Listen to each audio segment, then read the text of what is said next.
Madame, bonsoir. Monsieur, bonsoir. Merci de nous retrouver comme tout le mercredi, espace 20h30, 22h, dans le cadre des regards sur les communes. Une autre thématique ce soir, forcément pour le plaisir de ceux qui nous regardent et pourquoi pas pour le bonheur de toute l'Afrique qui marche. Ce soir donc, nous parlerons de la gestion de la foulière municipale par les collectivités territoriales décentralisées. Cette foulière municipale nous intéresse donc ce soir.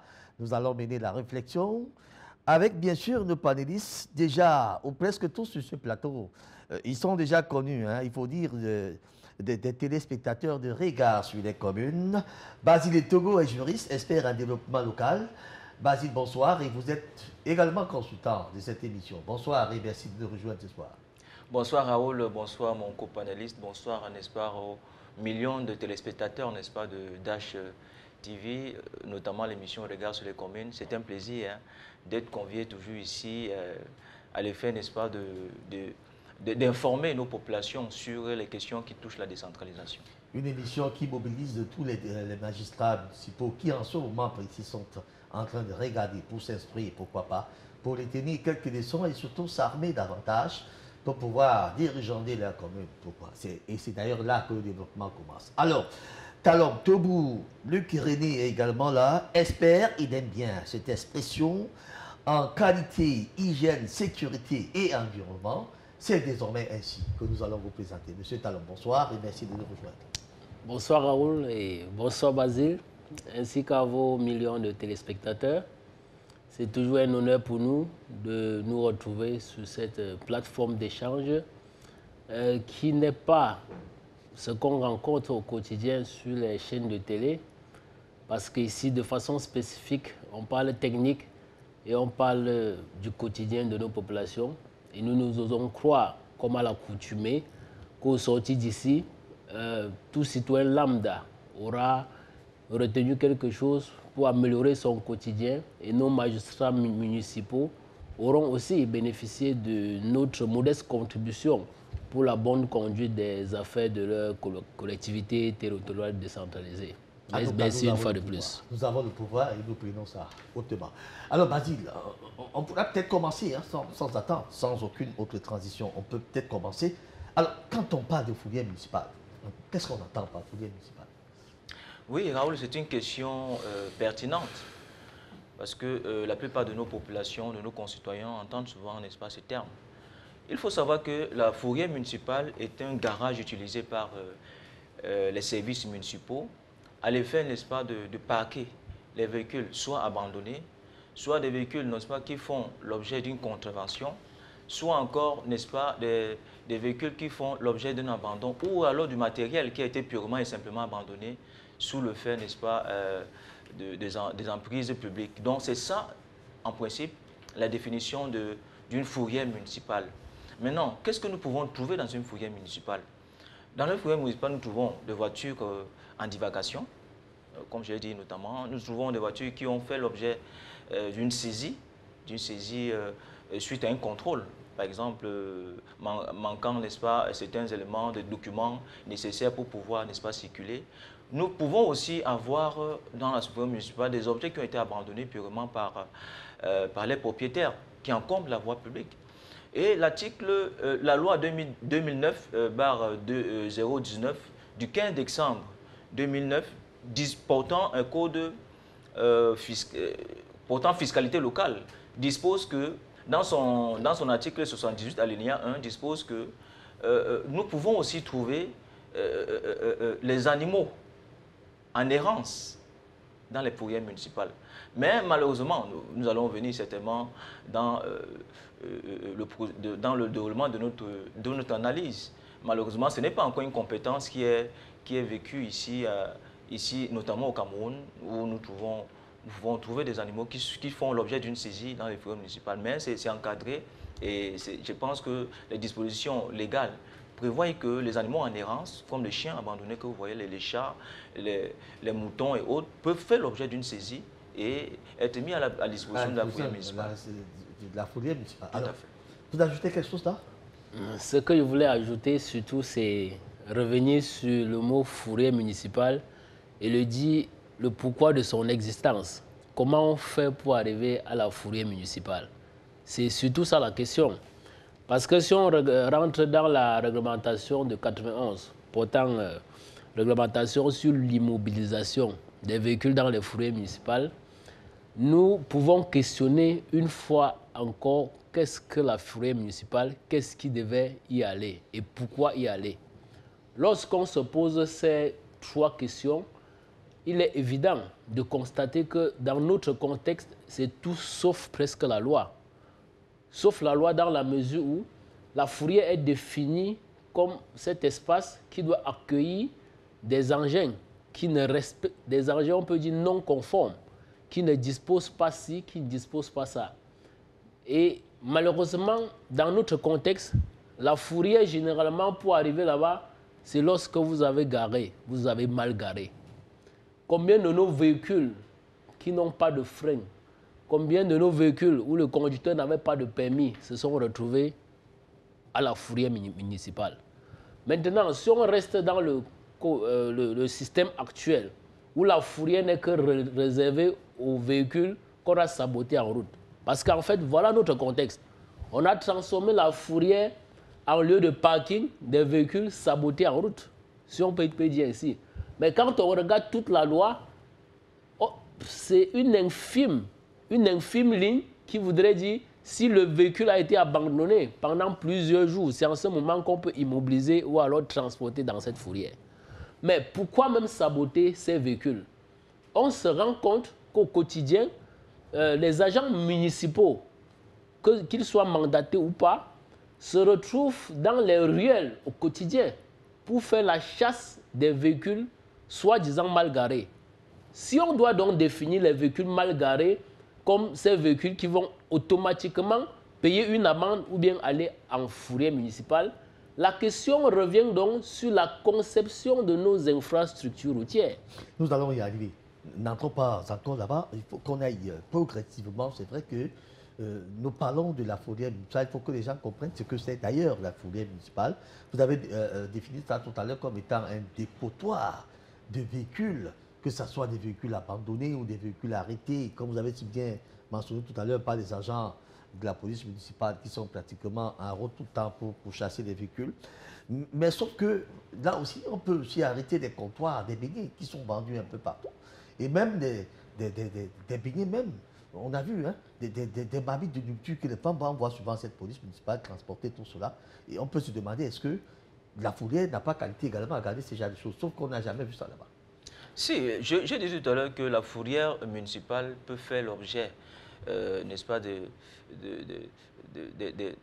marchandises qui encombrent la voie publique, des objets qui encombrent la voie publique, tout ce qui encombre la voie publique, qui empêche la circulation des biens et des personnes, peut faire l'objet d'une saisie, n'est-ce pas, par les agents de la police municipale et déposé à la fourrière municipale. Donc, c'est tout à fait normal. Mais pour les cas des vivres, c'est quand même particulier parce qu'on ne peut pas garder la nourriture très longtemps, de peur qu'elle se gâte. Qu'est-ce qu'on fait? On s'en va donner aux aveugles. On va dans les orphelinats, les orphelinats et bien d'autres endroits là où on a l'habitude de distribuer ça. Sauf que ces agents municipaux ne le font pas. Eux-mêmes s'asseyent à un coin, commencent à manger ça. Tout doucement, ils mangent ça correctement. Et à un moment donné, ils vont vous demander, non, nous sommes partis à un orphelinat, là, les mettre là-bas. Nous sommes partis dans un hôpital où des gens avaient fait, on a remis cela. Là, c'est peut-être des pratiques. Interrogeons-nous maintenant sur les pratiques. Et c'est là où vous vouliez arriver. Les pratiques de ces agents de la police municipale qui conduisent très souvent ces choses à la fourrière. Comment est-ce que vous jugez ces pratiques? L'on peut noter, surtout pour le déplorer, qu'il s'agit des pratiques plus ou moins sauvages à la limite. Parce que lorsqu'on reste dans la réglementation, on se rend compte que généralement les véhicules non conformes se retrouvent à la fourrière parce que ça manque de telles pièces ou bien le conducteur est en infraction, le véhicule n'a pas de visite technique. Voilà le cadre spécifique de la définition de la fourrière municipale ou bien de l'immobilisation ou bien de la conduite d'un engin ou surtout d'un véhicule à la fourrière municipale. Mais est-ce que dans notre contexte, c'est ces policiers qui conduisent les véhicules en infraction dans les fourrières municipales? Presque pas. L'on se rend compte que la fourrière municipale n'est réservée qu'aux agents de police qui, pour la plupart, ne récupèrent que les véhicules mal garés. Est-ce qu'on a donc réduit la réglementation en la matière pour ne prendre en compte que les véhicules mal garés. Et comme je l'ai donc dit tout à l'heure, pour parler donc de véhicules mal garés, il faudrait donc dire aussi, se questionner s'il y a des véhicules qu'on peut bien garer. Bien garer veut dire, est-ce que l'infrastructure communale donne l'espace aux véhicules de stationner? Donc stationner et quitter de son véhicule pour partir et laisser ce véhicule en sécurité. Nous constatons pour le déplorer qu'il ne s'agit en sorte que d'un piège ou bien d'une duperie. Parce que si vous prenez tout à quoi, tout Bali, ou bien, pour ne pas citer l'axe qui tend de Yassa vers la Djibamba, vous vous rendez compte que sur cet axe, il y a eu des dénivelations créées par des entreprises de construction routière qui ont abandonné le chantier. Cet espace qui a été créé, du moins non terminé, des camions de Centrafrique, du Tchad, et j'en passe, là, mais quelquefois, lorsque les agents de la commune cherchent de quoi manger, ils vont venir saboter 2 ou 3 camions. À côté de ces 2 ou 3 camions, il y en a 10 autres. Ça veut dire au même moment qu'ils sabotent, il y a 10 autres camions qui sont dans la même situation. Qui sont dans la même situation. Maintenant, pour qu'il n'y ait pas, parce que le problème n'est pas de sanctionner, c'est aussi d'orienter. On a parlé de la sensibilisation. À quel moment ces agents municipaux sont mobilisés pour sensibiliser? Et s'il fallait même sensibiliser, la sensibilisation n'a de sens que si c'est lié à l'opportunité. Dans nos rues de Bali, dans nos rues d'Aqua, nous avons combien d'entreprises qui payent les impôts? Il y en a énormément. Ces entreprises qui payent les impôts, les exploitants sont véhiculés. Ils sont véhiculés, ils payent les impôts, ils payent même les droits de stationnement. Où est-ce qu'il faut qu'ils stationnent? Il n'y a pas d'espace en ville pour stationner. Quelquefois, on va saisir votre véhicule que ça a emprunté un sens interdit, alors que le sens interdit n'est pas matérialisé. Le panneau a disparu de lustre. Ça devient comme un piège où il va s'asseoir à un coin, vous interpellez, vous êtes au sens interdit. Vous lui posez la question de savoir qu'est-ce qu'un sens interdit, à quel niveau c'est matérialisé. Il vous dit, il y a un temps, ça existait. Si ça existait, pourquoi transformer ça en piège? Et maintenant, dans des zones même où ils se donnent le courage de prélever les impôts, soit disant que c'est le parking. Combien de parking? Vous prenez une localité où on a 1000 véhicules, le parking disponible c'est pour 50 véhicules. Les 950 autres véhicules vont stationner où? Étant donné que ces différents véhicules payent les impôts, ils payent même jusqu'à payer les droits de stationnement. Tout à fait. Il y en a qui payent ce droit de stationnement. Ils vont payer, ils payent, ils vont stationner où? Il y a donc cette supercherie de la mairie où ils s'en vont même sur la chaussée, ils exploitent la chaussée abusivement à leur fin. Une chaussée, c'est l'espace pour circuler et le trottoir. On se rend compte que nos communes ont donc enfreint elles-mêmes à la réglementation. Une chaussée, c'est 7 mètres, généralement, pour faire circuler au même moment 2 véhicules. Que ce soit dans le sens contraire. Sens contraire. Quelquefois, donc, dès que la mairie voit qu'une chaussée a un tel plaid central, ça veut dire 7 mètres de part et d'autres, au lieu de laisser ces 7 mètres à 2 véhicules qui peuvent se superposer et aller dans le même sens, ils prennent tout un côté et tracent. Ça veut dire qu'ils exploitent la chaussée pour en faire le parking. Et on peut dire en ce moment c'est abusif parce qu'ils piétinent sur les 7 mètres qui étaient réservés à la chaussée principale. Quand bien même ils ont fini d'exploiter ces 7 mètres pour en faire un soi-disant parking, ils empiètent aussi sur la chaussée. Vous verrez donc dans nos villes ou alors dans nos communes où la chaussée est tracée pour accueillir les véhicules. Et dès que vous stationnez, on prend l'argent. 100 francs l'heure. Et tout à fait, j'ai dit, cela représente presque 50 pour 1000 de nos surfaces où on peut occuper. En ce moment, qui respecte la loi? Comme nos communes transforment nos chaussées en parking, ils transforment nos trottoirs en parking, vous ne pouvez plus circuler. Très bien. Et lorsque ces trottoirs et ces chaussées sont occupés parce qu'ils sont tracés, on en a encore des véhicules qui n'ont pas où stationner. Maintenant, on n'a pas où stationner. Ou est-ce qu'ils préconisent que ces populations aillent... Ça veut dire qu'il y a un problème de stationnement qui se pose nettement et cela fait d'ailleurs la part belle. La part belle à cette police municipale qui est dehors, qui saisit d'ailleurs des occasions pour déranger un peu, pour perturber un peu et pourquoi pas se faire des poches comme il semble bien le faire. Alors Basile, cette situation, comment est-ce que vous la vivez? C'est une situation assez difficile, d'autant plus que rien n'a été pensé en amont pour permettre à ce que les populations, les usagers puissent véritablement trouver un lieu pour garer. Et je crois que, vu sur cet angle-là, il est important, n'est-ce pas, de trouver des voies et moyens de parking, afin que les gens ne soient plus en contravention. Parce que quand vous allez constater que la plupart des contraventions dues à la saisie, n'est-ce pas, des véhicules, relèvent du fait que les véhicules ont garé sur les endroits inappropriés, sur les endroits qui constituent, n'est-ce pas, l'accès ou bien la voie publique. Donc, justement, c'est posé par le fait qu'il y a un manque de criard de parking. Et comme l'a relevé M. Talon, je crois qu'il est important, n'est-ce pas, de se projeter à l'avenir et trouver, n'est-ce pas, des commodités nécessaires pour que les gens puissent sortir de leur véhicule et puissent trouver, n'est-ce pas, des endroits où garer. Et d'autant plus que ces collectivités perçoivent de l'argent, notamment les frais de stationnement par heure, 100 francs par heure. Donc, c'est un élément qui pourrait, n'est-ce pas, être bénéfique pour eux s'ils trouvaient, n'est-ce pas, des endroits où on peut garer des véhicules, où les usagers peuvent sentir que les véhicules sont en sécurité. Et je crois que cela résoudra, n'est-ce pas, de nombreux problèmes, comme vient de le citer M. Talon. Alors, on sait maintenant que c'est une pratique pas du tout gaie, et ces agents de la police municipale sont généralement confrontés à d'énormes problèmes dans la rue, parce qu'effectivement, il y a des citoyens qui ne cèdent pas à ces caprices.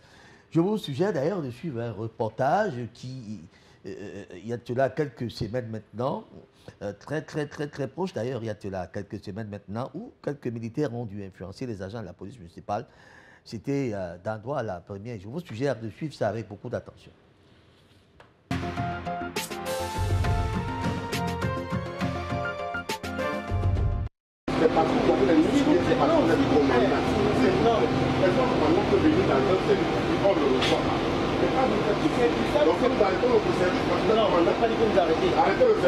Cette scène se déroule à la fourrière municipale annexe de Douala-Premier au lieu dit boulevard Leclerc, alors que se déroule comme de tradition l'opération d'enlèvement de voitures et épaves abandonnées sur les emprises du dit arrondissement. Un commandant mécontent parce que son véhicule mis sous sabot et amené à la fourrière municipale décide en compagnie de ses éléments, 2 au total, de se rendre à la dite fourrière.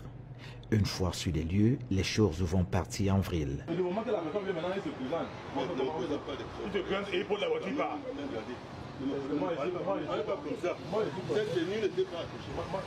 Donc on a venu avec voilà maintenant. Vous voyez. Donc on est venu avec la tenue maintenant pour vous offrir. Cette tenue n'était pas touchée. Bon bien maintenant.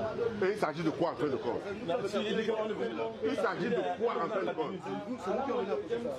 Mon commandant,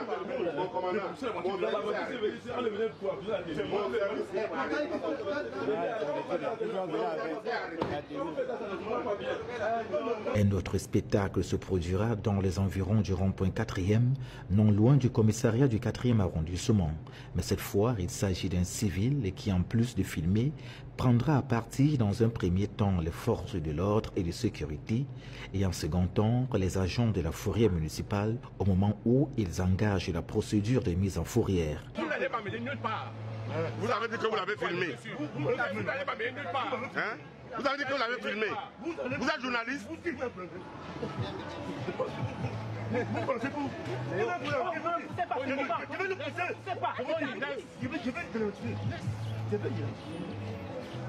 Je vais identifier là où il est là. Où on va au commissariat? Oui, le commissariat. De telles situations, les agents de la fourrière municipale de Douala-Premier en rencontrent tous les temps. Entre trafic d'influence et opposition de certains individus, tout y passe. Il y a des gens qui sont zélés et qui pensent que faire du bruit, ça veut dire avoir raison ou bien ça fait qu'on puisse se voir. vous avez constaté heureusement que pendant que nous étions sur le terrain, parce qu'il y avait d'autres riverains qui ont saisi le propriétaire du véhicule, qui a reconnu son tort, parce qu'il est ancien cadre de la communauté urbaine. Il a dit que non, vraiment, il reconnaît que son véhicule a passé le temps nécessaire pour aller en fourrière. Il n'a mandaté personne. Alors, comment pouvez-vous expliquer que cet individu, lui, se permette d'agresser les gens, de prendre son filmer, etc., en prétendant que le Cameroun va changer, comme d'habitude? Voilà comment est-ce que les gens veulent que le pays soit.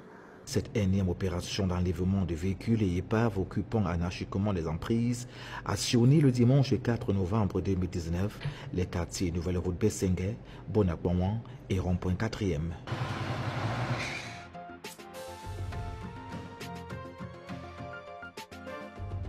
Alors, Talon Tebou, une réaction? Raoul, ça me fait, je ne sais pas si ça fait chaud ou froid au cœur, mais c'est notre quotidien et c'est très inconfortable. Très inconfortable dans la mesure où on se pose la question, qu'est-ce qu'on fait? Qu'est-ce qu'il faut faire?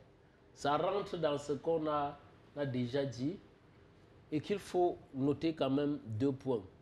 Vous vous rendez compte qu'il y a d'un côté l'enlèvement des véhicules qui occupent abandonnés, ce qui rentre dans la réglementation. Maintenant, à côté, il y a l'autre réglementation qui définit vraiment ce qui va aller en fourrière. Vous vous rendez compte que vous garez un véhicule quelque part, ça veut dire qu'il y a un espace marchand qui paye ses impôts, vous garez un véhicule à l'entrée parce qu'il n'y a pas de parking, vous êtes encore à bord de votre véhicule. Un agent de la communauté est à côté. Au lieu de vous sensibiliser pour dire ne garez pas à ce niveau, allez devant, sachant lui-même qu'il n'y a pas nulle part où garer, il croise les mains en jeu de cache-cache. Dès que vous avez décalé d'un mètre de votre véhicule, il court, il vient mettre le sabot. Mais de qui se moque-t-on? C'est ça la question. A contrario, dans la réglementation, on parle des agents de police, ça veut dire la police. La commune est reléguée au second plan en matière de constatation d'infraction. C'est surtout les forces de maintien de l'ordre. Dans notre contexte, avez-vous déjà vu combien de véhicules en infraction être conduits dans un parking, dans une fourrière municipale? Est-ce qu'on peut dénombrer? Est-ce que aussi les brigades et les gendarmeries ou les brigades de gendarmerie ou bien les commissariats, est-ce que c'est aussi des fourrières municipales? Parce que chacun tire la loi, on peut aussi dire de son côté. Combien de véhicules en infraction sur nos routes au quotidien sont allés en fourrière municipale? À part ce jeu de ping-pong, qu'on ramasse quelques véhicules et surtout qu'on prend les véhicules qui ont mal stationné, ils n'ont même pas où stationner. C'est d'où la question qu'il faudrait que l'on se pose. Vous pouvez constater sur nos axes, Douala, Yaoundé, Jansit, Bafoussam, Douala, qui sont les plus fréquentés. Vous rencontrez 5 postes de contrôle de police en route. Mais ces 5 postes de contrôle, curieusement, pendant 2 mois, n'ont conduit aucun véhicule à la fourrière. Quel est leur rôle là?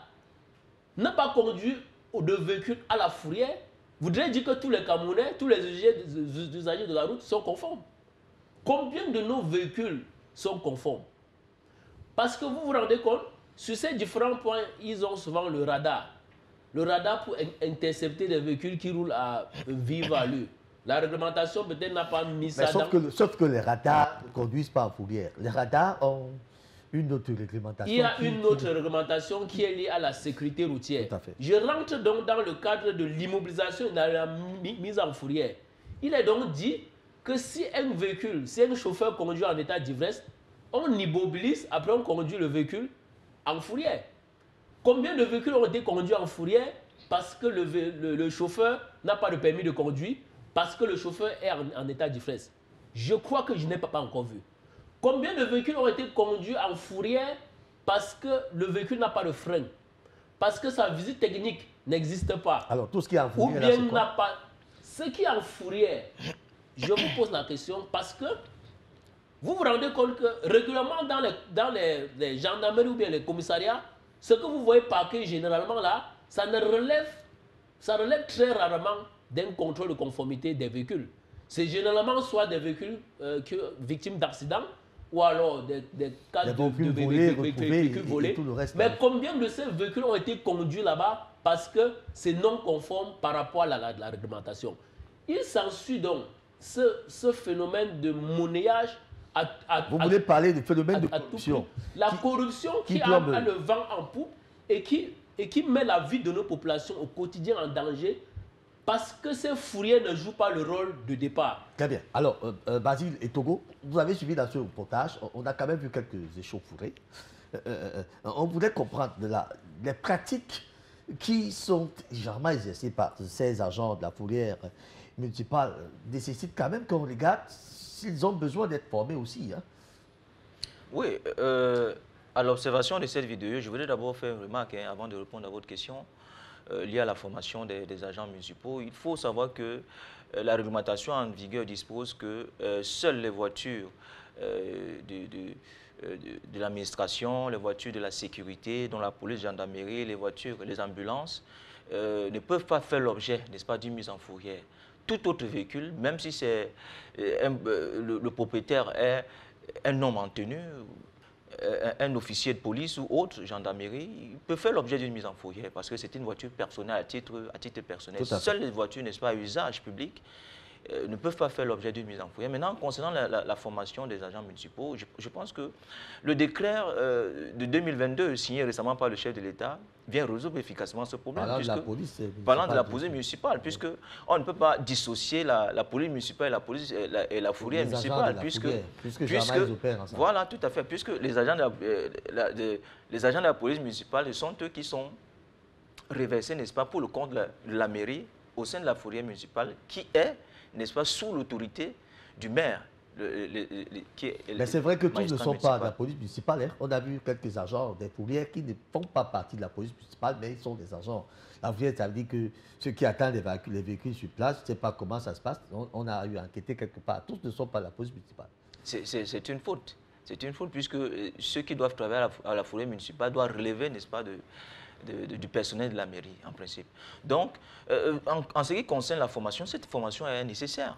Je pense que la raison pour laquelle le chef de l'État a reversé la formation des agents municipaux à la disposition de la NASLA, qui est l'école qui forme, n'est-ce pas, les agents municipaux, qui fera, n'est-ce pas, l'objet d'un profilage qui va déterminer le profil des agents municipaux qu'on veut et qui va former en fonction, n'est-ce pas, du besoin de la mairie. C'est une avancée, n'est-ce pas, dans le cadre, n'est-ce pas, de l'implémentation de la décentralisation, de la formation, la compétence même du personnel qui va relever soit de la police municipale ou même de la mairie. Très bien. Et il faut noter que nos téléspectateurs peuvent réagir. Nous allons désormais ouvrir le standard pour cette émission également. Ça sera bien sûr au 657 44 91 57. 657 44 91 57 pour ceux qui sont à l'intérieur du pays. Pour ceux qui sont au-delà des frontières camerounaises, vous commencez par le plus 237, puis le 657 44 91 57. Vous allez forcément nous donner également votre avis. En tout cas, vos avis nous intéressent aussi pour non seulement sensibiliser les masses et davantage donner du pouvoir à nos magistrats municipaux pour leur permettre de mener à bien leur fonction. Alors, on parlait tout à l'heure des pratiques et nous allons voir qu'il y a certaines pratiques qui ressemblent pratiquement aux pratiques des voleurs, mais qui sont heureusement ou malheureusement acceptées parce qu'on dit que c'est ainsi que la police municipale devrait se déployer. Là, c'est au-delà des frontières camerounaises et davantage du côté de la France et en Occident. Je vous suggère de suivre cette image et nous revenons en guise de décryptage pour y voir plus clair.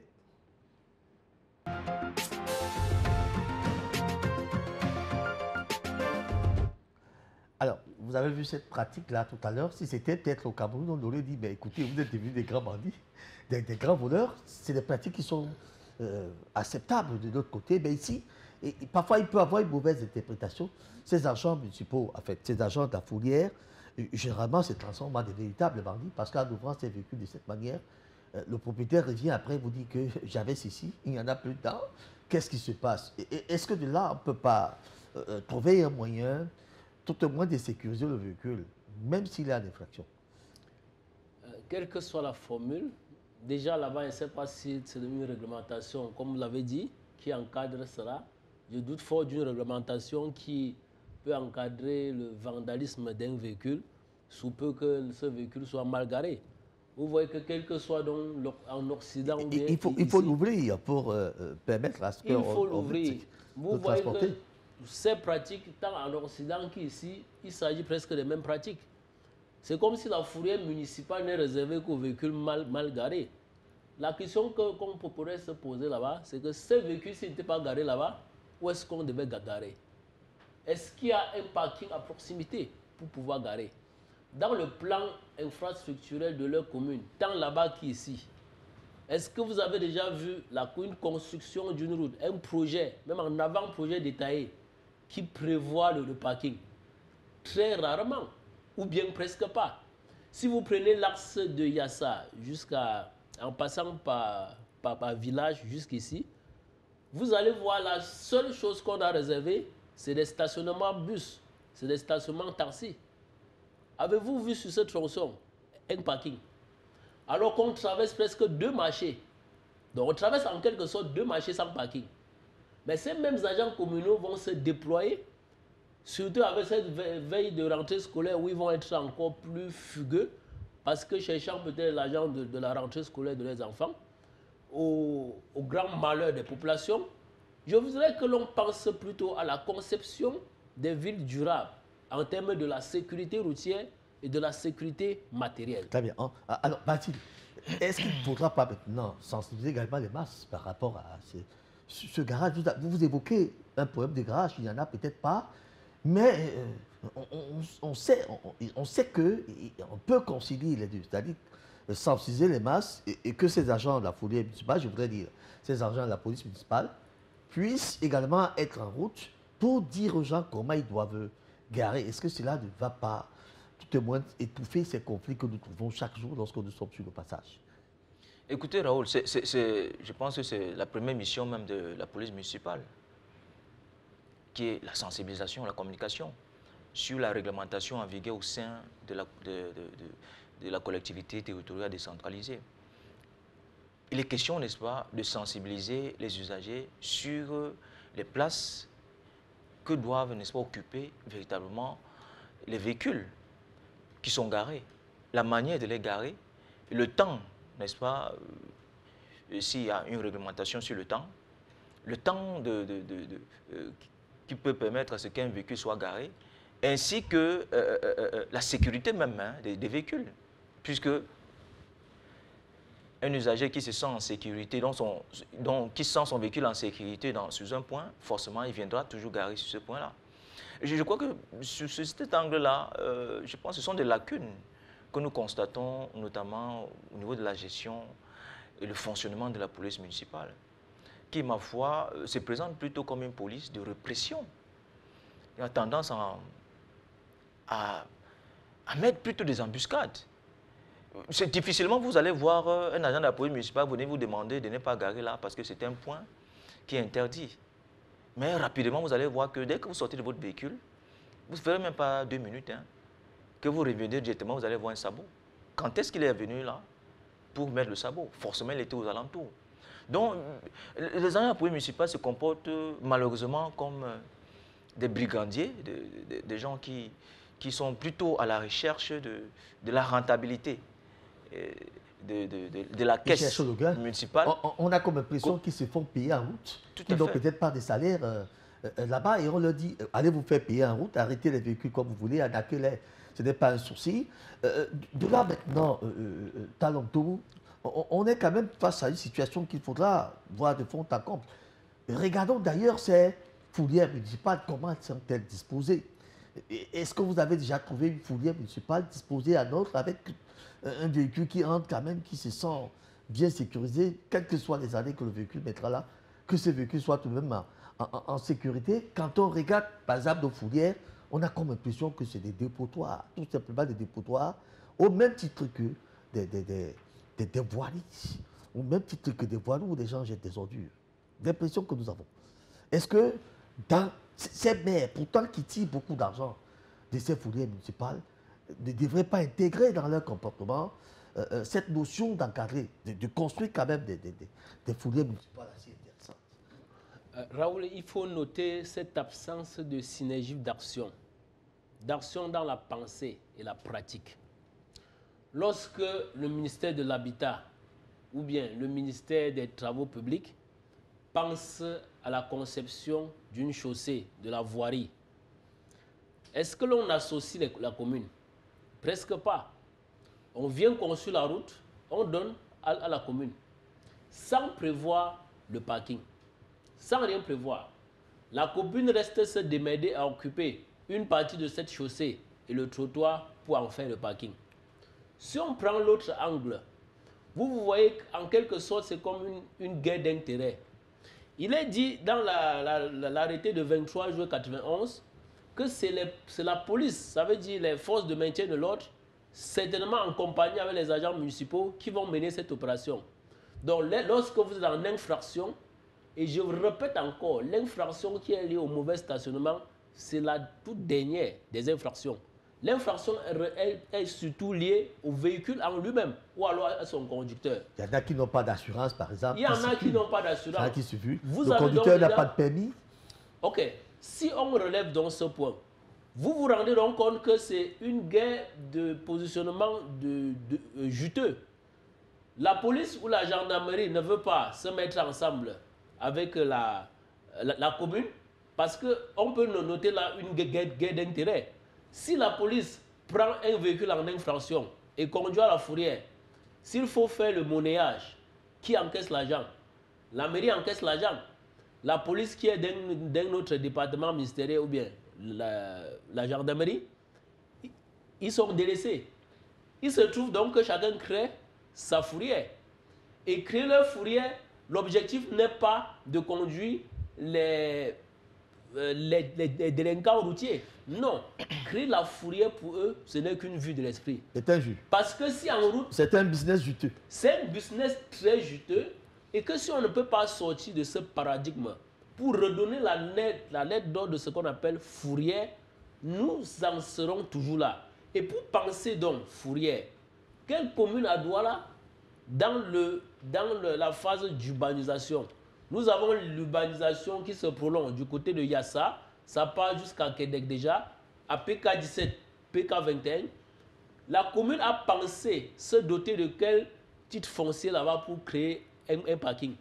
Non, il ne crée presque rien, il ne crée pas de fourrière municipal, mais vous allez vous les voir à PK15 dans les cassis là, à PK17 à l'université dans les cassis, en train de traquer au quotidien, surtout les motos. Parce qu'ils sont même quittés de la face des véhicules. Je ne sais pas si la réglementation a même pensé aux motos. Parce qu'en fait, la réglementation de 91... Il faut bien que les motos payent aussi, les pots libératoires. On il faut que les motos payent. Oui. J'en viens donc. Si la moto doit payer une taxe, il faut que le conducteur de moto ait une carte d'identité et un permis. Tout à fait. Un permis, une carte grise. Est-ce que notre réglementation pense à ce que la moto ait aussi une visite technique? C'est ça la question. Parce que supposons que la moto a tous ses papiers. Est-ce que notre réglementation demande à la moto d'avoir une visite technique? Est-ce que ces gens la demandent la visite technique? Je demande d'abord à la réglementation. Est-ce que la réglementation contraint d'abord Est-ce qu'eux, ils demandent la visite technique? Ils ne peuvent même pas demander. Parce que la réglementation ne parle pas de la visite technique. Ça ne parle pas de la visite technique. Voilà. Est-ce que la réglementation encadre même l'envoi de ces motocycles à la fourrière? Parce qu'aujourd'hui, on se rend compte que nos fourrières, ce n'est que surtout bondé de motos. Parce que c'est le parent pauvre de l'usager en route. Très bien. Donc, je voudrais m'intéresser aux constructions de fourrières maintenant. Parce que lorsque vous allez voir, je parlais tout à l'heure de potoirs. Ces fourrières ne sont pas... Est-ce que ces fourrières sont de nature à accueillir des véhicules et à les garder intactes tels qu'ils sont entrés, ces véhicules? Vous savez, la construction d'une fourrière municipale nécessite d'abord qu'il y ait un terrain. Et sur ce terrain-là, on met une infrastructure qui puisse, n'est-ce pas, permettre à ce que les véhicules soient bien parqués, sécurisés, donc dans un enclos bien fermé. Et on y on y dispose, n'est-ce pas, des agents de la police municipale, afin, n'est-ce pas, de sécuriser les véhicules. Malheureusement, nous n'avons pas, lorsque j'observe les fourrières que nous avons ici, notamment dans la ville de Douala, nous n'avons pas comme l'impression que ce sont des fourrières qui permettent une certaine sécurisation des véhicules. Et ça pose même le problème de la responsabilité qu'engage, n'est-ce pas, un véhicule dans une fourrière. Qui est responsable au cas où un véhicule... ou bien par exemple, voilà, qui est responsable des véhicules dans les fourrières? Dans les fourrières. C'est tout un problème. Je pense qu'il est important, n'est-ce pas, que la loi, l'autorité administrative puisse véritablement éclaircir quelle est la responsabilité de la mairie lorsque les véhicules sont dans les fourrières. Parce que nous constatons malheureusement que lorsqu'un véhicule est enlevé, il est forcément enlevé dans des bonnes conditions. Et lorsqu'il arrive au niveau de la fourrière et qu'il met un certain temps, de temps en temps, on a l'impression, on n'a même pas comme l'impression, on constate malheureusement qu'un phare disparaît, un rétroviseur, un pot et autres. Et puis, lorsque l'usager vient sortir son véhicule, il constate malheureusement qu'il n'y a plus certains éléments dans ce véhicule. Et vous voyez rapidement, la fourrière municipale se désengage. Voilà. La fourrière municipale se désengage complètement en disant que votre véhicule est resté ici, nous ne sommes pas responsables. Non. Lorsqu'un véhicule entre, n'est-ce pas, à la forêt municipale, on sous-entend que c'est un lieu sécurisé et que tout ce qui peut advenir au sein de la forêt municipale repose de la responsabilité de la mairie qui est l'organe en charge, n'est-ce pas, de la forêt municipale. Donc, il est important de construire des fourrières municipales qui soient en même capables d'accueillir des véhicules, de les sécuriser et permettre à ce que lorsque les usagers viennent retirer leurs biens, ils puissent les trouver en bonne et due forme. On peut déjà ouvrir le standard au 657 44 91 57 pour ceux qui sont à l'intérieur du pays, plus 237. D'abord, le 657 44 91 57, ceux qui sont hors des frontières camerounaises. Vous allez donc laisser ce numéro-là de façon permanente sur le petit écran pour permettre à nos téléspectateurs qui nous suivent et qui veulent réagir de ne pas le chercher pendant longtemps. Alors, on parlait tout à l'heure des dispositions qu'il faudra prendre dans Oui, allez-y. Si vous me permettez, je voulais répondre à ce que Talom a posé comme question tout à l'heure au niveau des mobylettes, des motos. Est-ce que la réglementation en vigueur dispose que la fourrière municipale puisse saisir des motos? Effectivement, dans l'article 78 alinéa 1, les motos peuvent être saisies par la fourrière municipale. Mais il parlait des visites techniques. Sa préoccupation, c'était au niveau des visites techniques. Est-ce que la réglementation demande à ce que ces motos aient également fait la visite technique? C'était là sa préoccupation. Nous avons un appel? Ok, bonjour. Ok, on nous appelle depuis Bonabéli. Bonjour, monsieur. Je voudrais dire bonsoir. Allez-y, vous êtes aux antennes. Oui, bonsoir, Basile. Bonsoir et bonsoir à l'espèce M. Talom Luc. Oui, juste pour vous féliciter, et je suis vraiment content de votre émission qui édifie davantage l'opinion publique par rapport aux activités de la commune, l'émission dédiée à la décentralisation. Une fois de plus... Allô? Allez-y.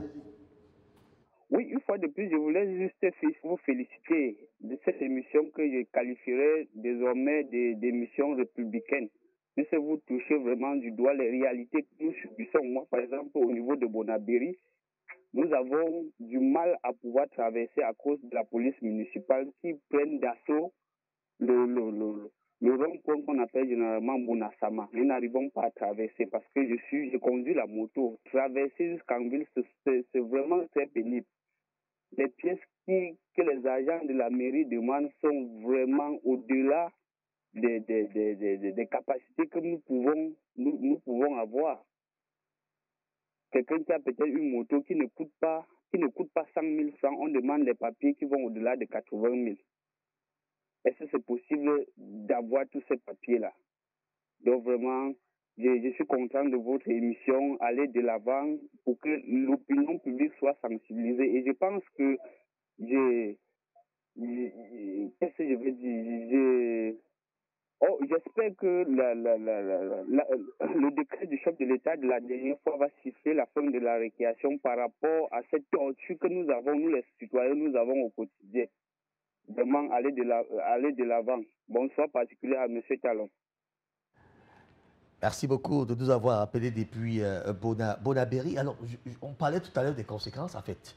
Je voudrais dire des fourrières municipales qui ne sont pas construites avec des normes, qui malheureusement sont délaissées. Et en Tunisie, il y en a d'ailleurs qui brûlent. Et ça, je vais vous suggérer de regarder ce qui va suivre là tout à l'heure. Une fourrière municipale qui brûle par 2 fois. On se pose autant de questions lorsque ces véhicules-là brûlent. Qui est responsable des véhicules qui brûlent donc dans les fourrières municipales? Je vous suggère de suivre ça avec beaucoup d'attention.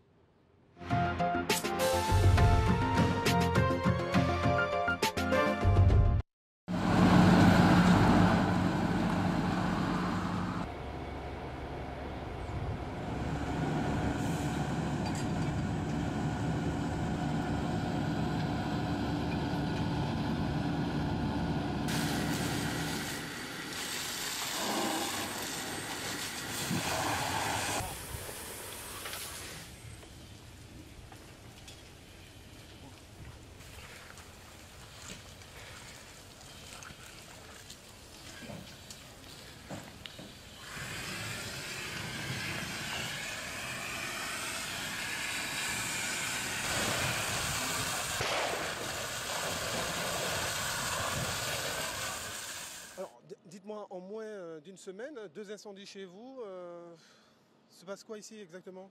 On se pose la question, nous héritiers, parce qu'effectivement, 2 incendies en moins d'une semaine, on se demande si c'est vraiment des feux de broussailles ou si ce sont des incendies criminels en fait. Et au même endroit? Au même endroit, déclaré au même endroit, derrière l'atelier.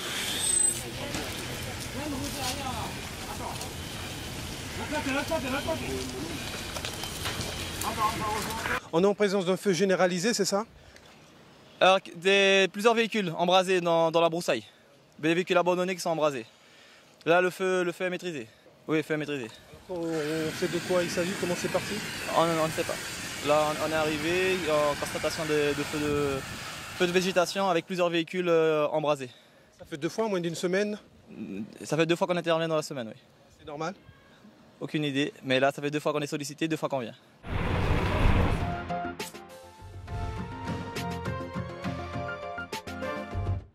Alors, on précise que c'est en Guyane, ce n'est pas en Tunisie, c'est bel et bien à Saint-Laurent. C'est en Guyane, où brûlaient d'ailleurs ces véhicules dans une fourrière municipale qui a brûlé par 2 fois de suite. On peut s'interroger qui est responsable sur la Talon? L'on peut revenir sur notre questionnement de tout à l'heure de la sécurisation des fourrières municipales. Réellement, on parlait ici de la sécurisation de nos marchés. Tant que nous avons un espace où les hommes cohabitent ou bien les installations industrielles existent, il faut un minimum de sécurité. Si l'on parle de sécurité incendie dans nos fourrières municipales, je doute fort que ça existe dans notre contexte. Ce n'est qu'une vue de l'esprit. Parce qu'en fait, chez nous-mêmes, on parle la sécurité, la fourrière municipale n'est qu'une vue de l'esprit. Parce que si on avait l'espace, on avait des responsabilités, on pouvait parler de sa sécurisation. Nous avons quelle fourrière municipale ici à Douala qui dispose d'un système de lutte contre l'incendie? Je voudrais citer l'extincteur, je voudrais citer des robinets d'incendie armés ou bien des bouches d'incendie. Il n'en existe pas. Et s'il n'en existe pas, et s'il en existait même, tout à l'heure on a parlé de la responsabilité. Qui garde ces fourrières? Parce que la loi est claire, c'est à la charge de la municipalité. Il faut un agent, un gardien qui sécurise ces installations. Si déjà nos fourrières ne tiennent que de nom, il n'y a personne pour assurer ne serait-ce que la sécurité ou bien la sûreté même de ces véhicules, à plus forte raison, leur sécurité. Donc, si jamais ça arrive dans notre contexte, je ne sais pas si les sapeurs-pompiers peuvent avoir le temps même d'intervenir, comme là-bas. Peut-être là-bas, la circulation est fluide. Je ne sais pas si jamais il y a un début d'incendie dans l'une de nos fourrières, avec nos embouteillages qu'on connaît ici. Les sapeurs-pompiers vont arriver après peut-être 4 heures de temps, quand tout sera déjà embrasé carrément. Donc l'on peut relever donc ce manque criard de considération de la forêt municipale comme un espace à risque. Un espace à risque dans la mesure où des véhicules qu'on y conduit, c'est des engins à risque. Il y a encore du carburant à l'intérieur.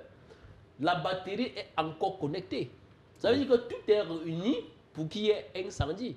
Maintenant, qu'est-ce qu'on fait pour limiter? Je suis sûr dans notre contexte qu'on n'a même pas déjà imaginé à un tel. Il y a même certains qui volent ces batteries. Ils Donc, deviennent des véritables voleurs dans des... Peut-être en volant ces batteries, ça limite le risque d'incendie. Mais ça fait rire, mais c'est tout à fait dommage dans la mesure où on se rend compte que même là-bas, les véhicules, qu'on dit dans la forêt municipale, c'est abandonné dans la broussaille. Alors que dans la réglementation, tant là-bas qu'ici, il est prévu un temps que le véhicule va faire en fourrière pour une infraction ou une autre. Après ce temps, il doit y avoir des sommations qu'on doit notifier au propriétaire s'il en existe. Passer tout cela, maintenant on passe à l'étape de la vente aux enchères. On passe des communiqués de radio, télé. On en a eu combien dans notre contexte? On dit après tel délai, on doit liquider tous ces engins là-dedans. Combien de nos fourrières, à part ici au port, je ne sais pas si c'est même au port, quand vous allez voir ce que ressemble les paquets du port, vous avez envie de pleurer. Dans notre contexte où la ferraille constitue une matière première pour beaucoup d'industries de fonderie ici à Borabéry, pour décongestionner nos fourrières et donner même davantage l'espace pour garer encore d'autres véhicules. Pas bien sûr garer parce qu'on a ramassé, parce qu'on a saboté. Garer dans le vrai sens de la loi. Des véhicules en infraction. Soit le véhicule lui-même ne dispose pas de tous les éléments, soit c'est son chauffeur qui est en infraction.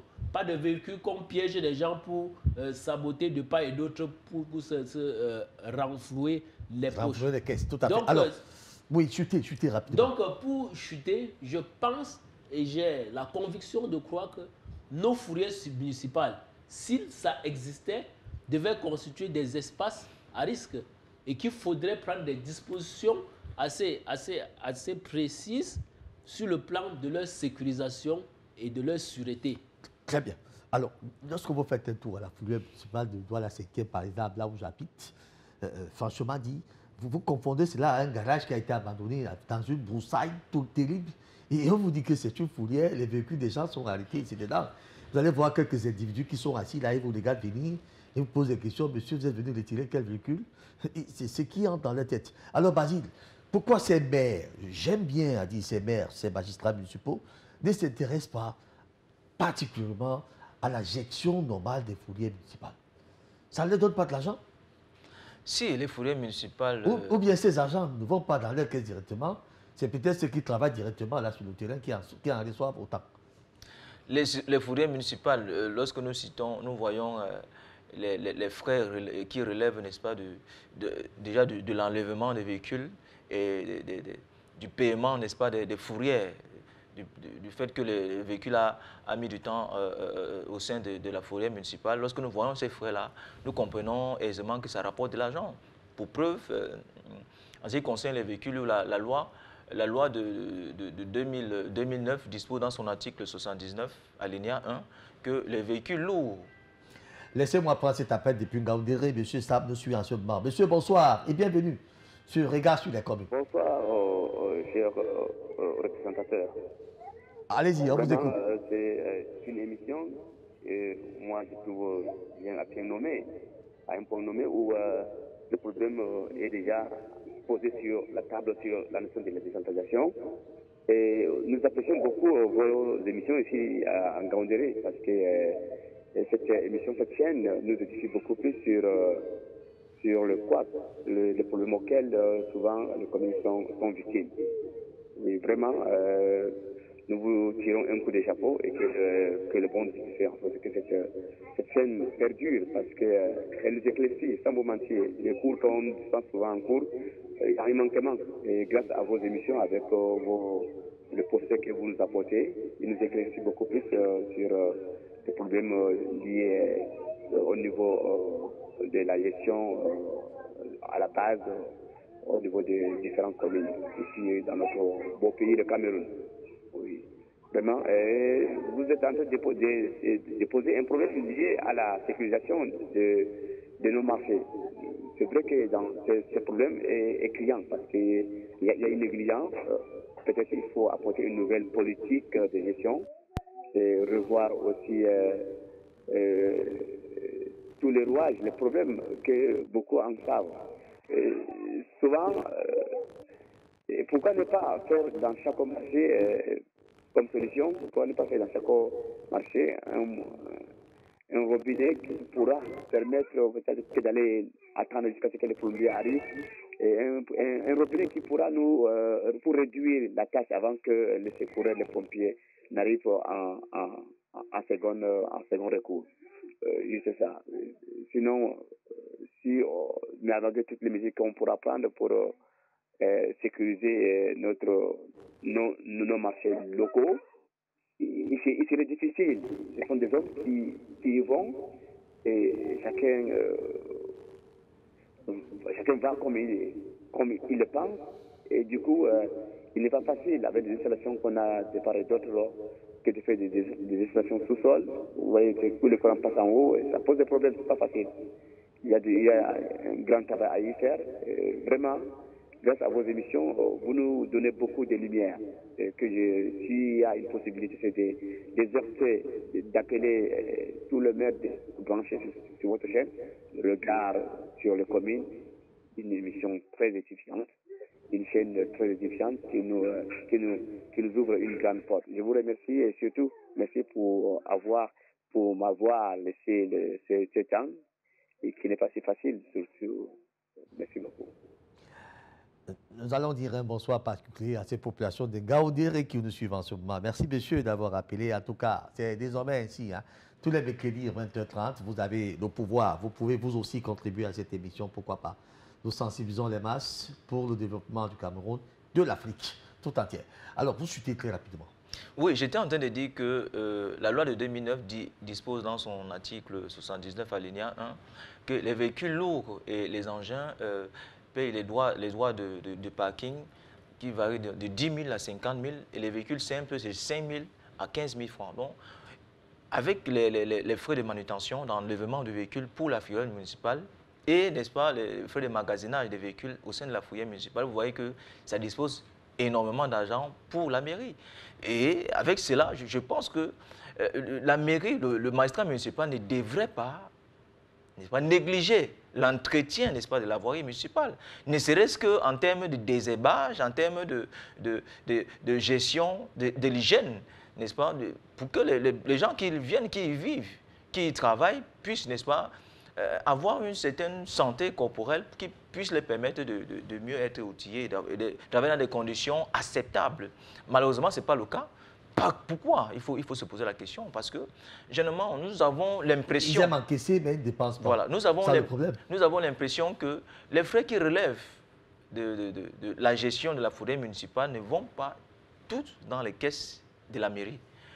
On a comme l'impression qu'il y a un service parallèle au sein de la mairie où il y a une quotité qui va directement dans les poches des gens, même des agents de la police municipale, qui le font en route, en termes de négociations directes avec l'usager pour libérer le véhicule, ou lorsque le véhicule arrive même au sein de la forêt municipale, il y a encore, n'est-ce pas, certains agents de la mairie qui font d'autres transactions, et de là, n'est-ce pas, pour permettre de libérer le véhicule. Et nous constatons malheureusement que ce qui entre véritablement dans les caisses de la mairie n'est qu'une petite quantité qui ne puisse pas permettre, n'est-ce pas, la gestion saine de cette fourrière municipale. Mais on constate quand même que les mairies, les maires, pour ne pas les citer, ont déjà trouvé une formule. Ils disent qu'ils ont déjà qu'est-ce qu'ils appellent des concessionnaires?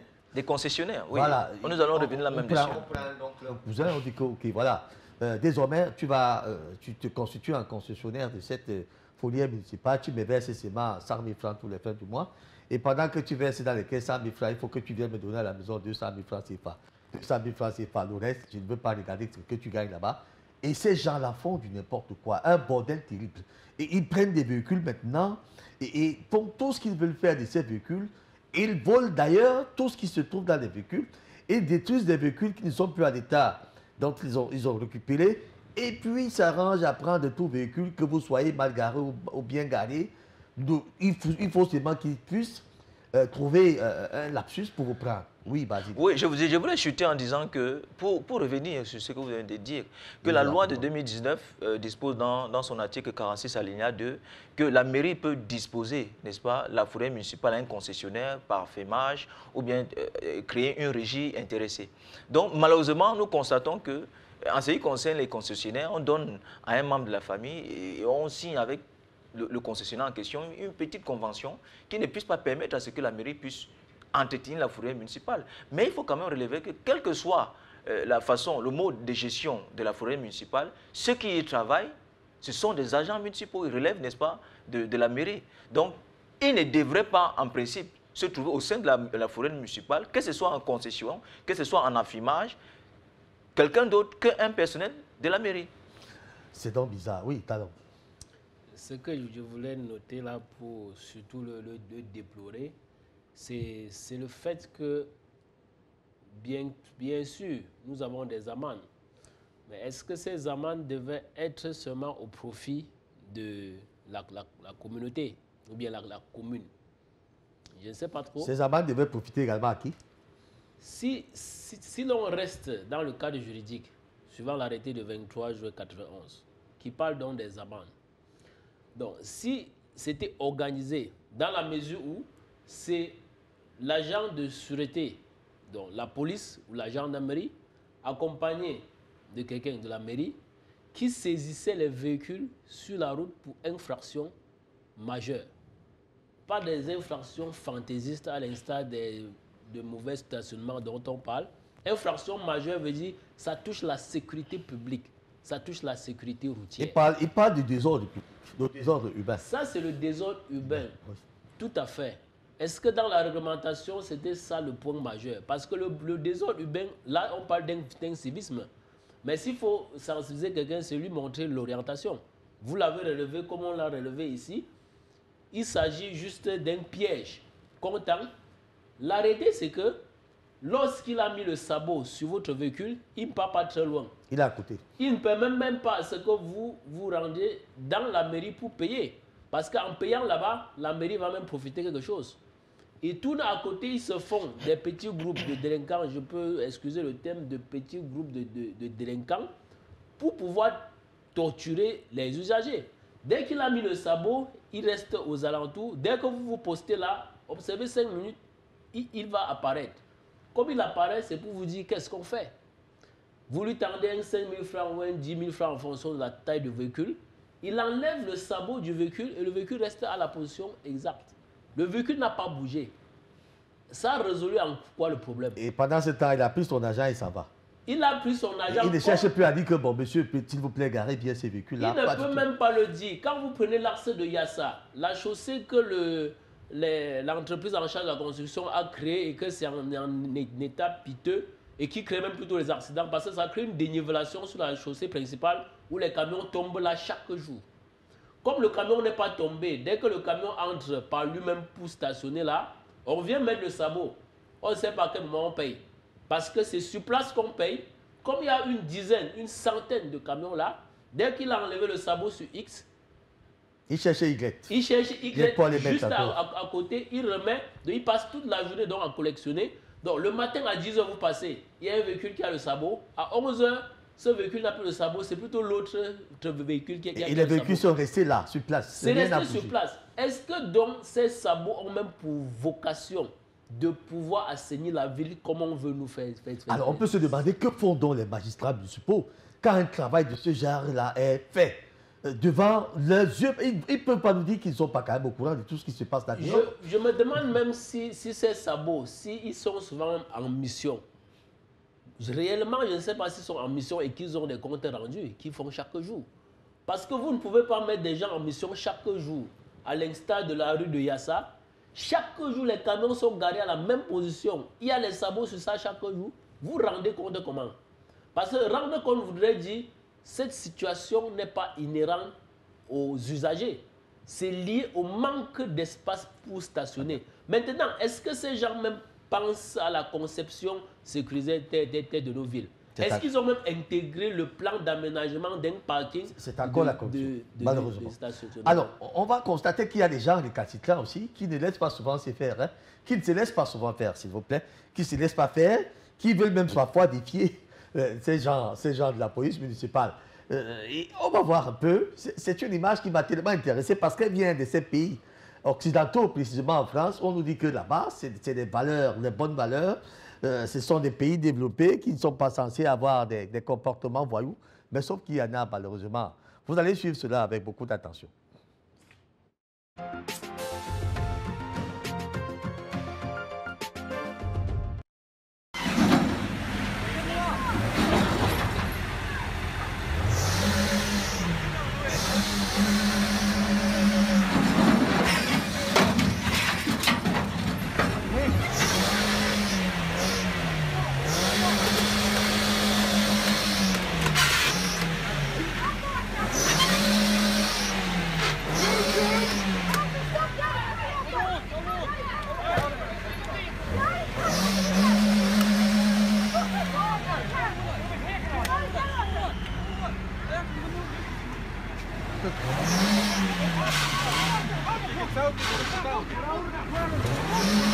Get out of the car and push it off, Arthur!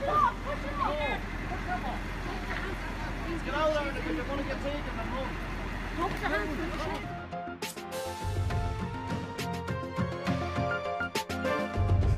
Alors, parfois, il faut lire quand on voit des comportements de ces gens. Voilà quelqu'un qui ne voulait pas payer la fourrière municipale. Il a dit, OK, je veux voir comment mon véhicule va se retrouver dans vos locaux là.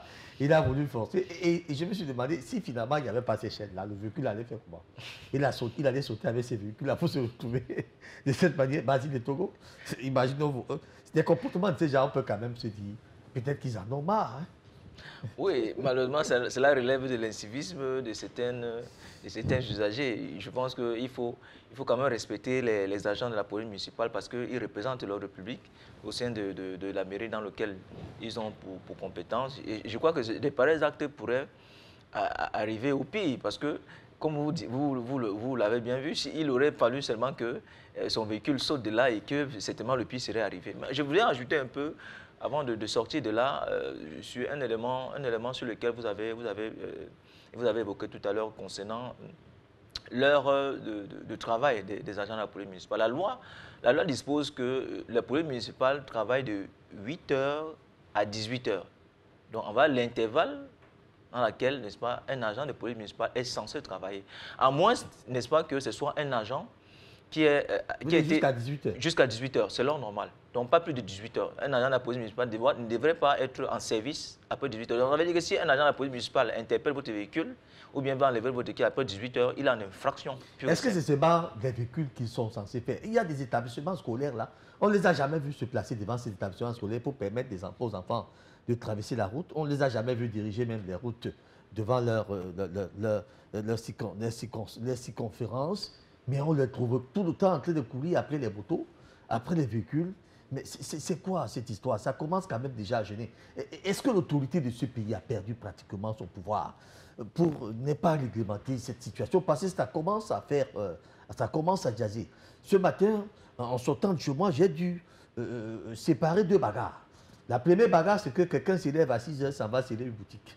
Je ne sais pas si à 6h, les services de la mairie sont déjà opérationnels. À quel moment ils sont couchés pour venir sceller les boutiques à 6h? Et vous arrivez à un carrefour devant, vous trouvez quelqu'un qui est dans son véhicule, et puis on est en train de saboter le véhicule. Ils sont subitement dit que mais qu'est-ce qui se passe? On arrache le dossier, on commence à courir, on dit que sur nous. Le gars, lui aussi, il entre dans la folie, il dit que bon, ok, comme c'est cette folie-là, nous allons faire la folie ensemble. Donc vous voyez des pratiques de ce genre-là. Ça demande quand même, est-ce que ces maires ont perdu subitement le pouvoir?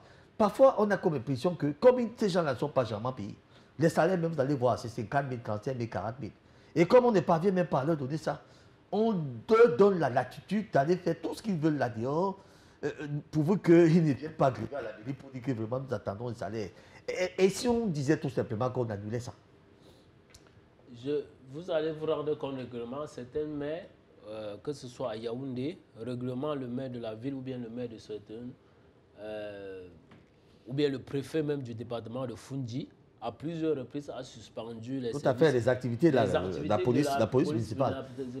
Parce que ça rimait plus à la sauvagerie qu'à l'ordre urbain.